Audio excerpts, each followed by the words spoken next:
On the following night, King Shahryar asked Scheherazade to continue the wondrous tale, and she began to recount what had happened. It has reached me, O just and wise king, that the Moroccan elder resolved to explain to Salama the secret of what had befallen him, to tell him who he was, who the two Moroccan elders were that the lake had swallowed, the story of the two fish, why he placed them in those two boxes, and what role the Jew played. The elder smiled and said, "Know, Salama, that we were four brothers, Abdel Salam and Abdel Samad, who drowned before your eyes, Abdel Rahim, the Jew you know as Shemaiah, and I, the fourth, Abdel Ahad. Our father knew the arts of magic. He taught us divination, the solving of symbols, and the opening of hidden hoards. When he died, he left us wealth beyond counting. We did not quarrel over that, but we did quarrel over a treasure more precious than gold or silver, an ancient, rare book called Provision for the Traveler and Qibla for the Seeker, a manuscript in invisible script, priceless beyond measure. In that book lies the secret of treasures, the breaking of spells, and the way to Sultan Shamardal's sword and to the ring of Solomon.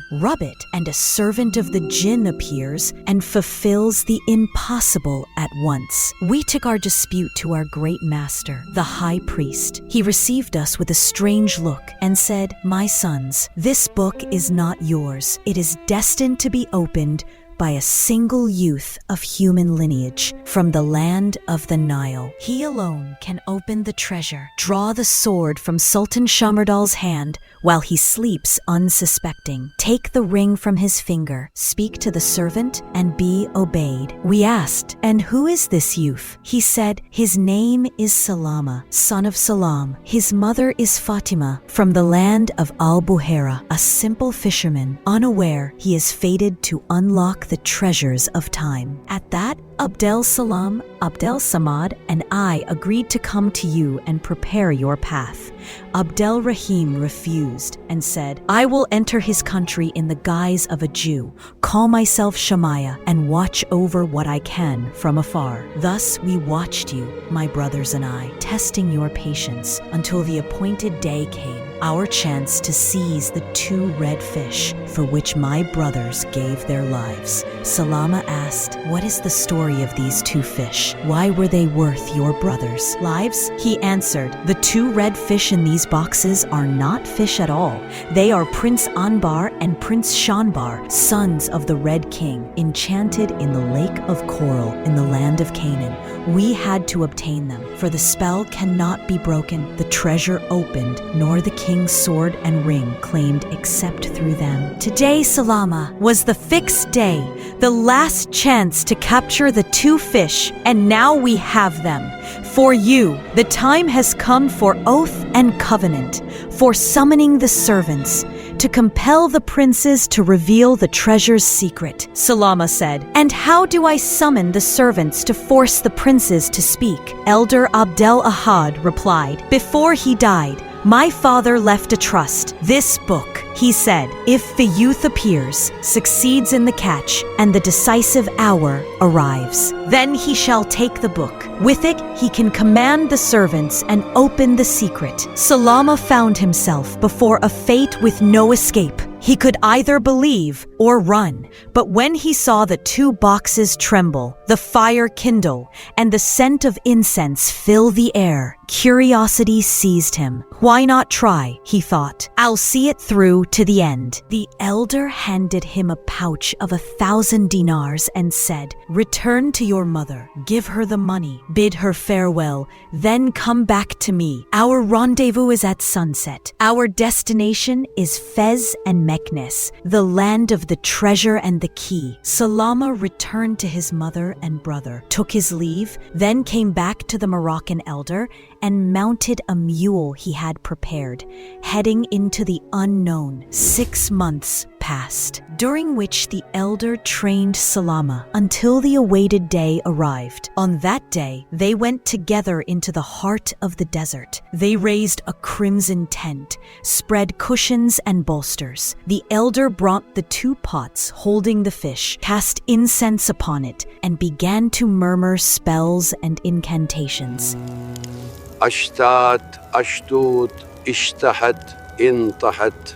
Cries rose from within the pots. Mercy, mercy, release us from this captivity, and we will tell you the secret. The elder said, give me an oath and covenant by the right hand of Solomon upon the treacherous servant. They answered, enough, enough, Abd-al-Ahad. We swear by Solomon, by the faith of the kings of the jinn. He turned to Salama and said, up, Salama, open the boxes, free the princes, fear not, invoke God's name. Salama began opening the boxes, saying, in the name of God, the most gracious, the most merciful. A column of smoke rose, and beneath it appeared Prince Anbar and Prince Shanbar, sons of the Red King. Prince Anbar said, mercy, Abd-al-Ahad, mercy. We have been imprisoned too long. What do you want of us? Salama said, I want to know the secret of reaching Sultan Shamardal's treasure. Prince Shanbar replied, that treasure opens only at the hand of a young fisherman, marked by a sign named Salama, and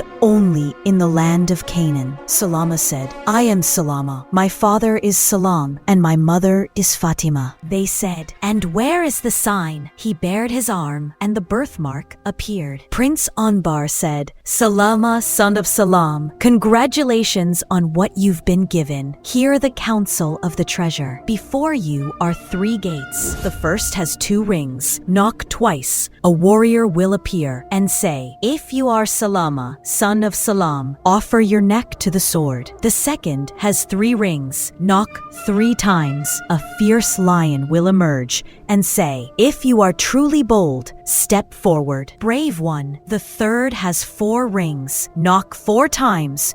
A woman will come out and say, I am your mother, but answer her, you are not my mother, nor of my blood. Then draw the sword and strike off her head. The ward will break. Salama walked on after hearing the counsel, knowing the trials ahead. His heart pounded like drums. When he reached the place the princes had described, he approached the first gate and knocked twice. The warrior answered, who knocks at the gate of treasure? Salama said, I am Salama, master of these hoards, solver of their ciphers. The warrior cried, if you speak true, offer your neck. He extended it. Instantly the warrior vanished. The sword disappeared and the gate opened. He went to the second gate and struck 3 knocks. A lion came out, roaring with a thunder that seemed to split the sky. Salama said, I am Salama, sent by Abd-al-Ahad to break the ward. The lion bowed, vanished, and the gate opened. He went on to the 3rd gate and knocked 4 times. A woman emerged, identical to his mother, her voice tender. Salama, my son, it's me, your mother, of your very blood. Salama trembled and said, you are not my mother, nor of my blood. But she wept and pleaded, have mercy on me, my son. Have mercy, Salama. Then she cried, drop the sword, my son. Would you kill the mother who nursed you, kept vigil over you through the nights, and lived her days for you? Salama wept, reached out, opened his arms to her, and fell into the snare of that sorceress. He thought she was his mother, dropped the sword, and embraced her. At this moment, dawn broke upon Scheherazade, and she fell silent from her storytelling.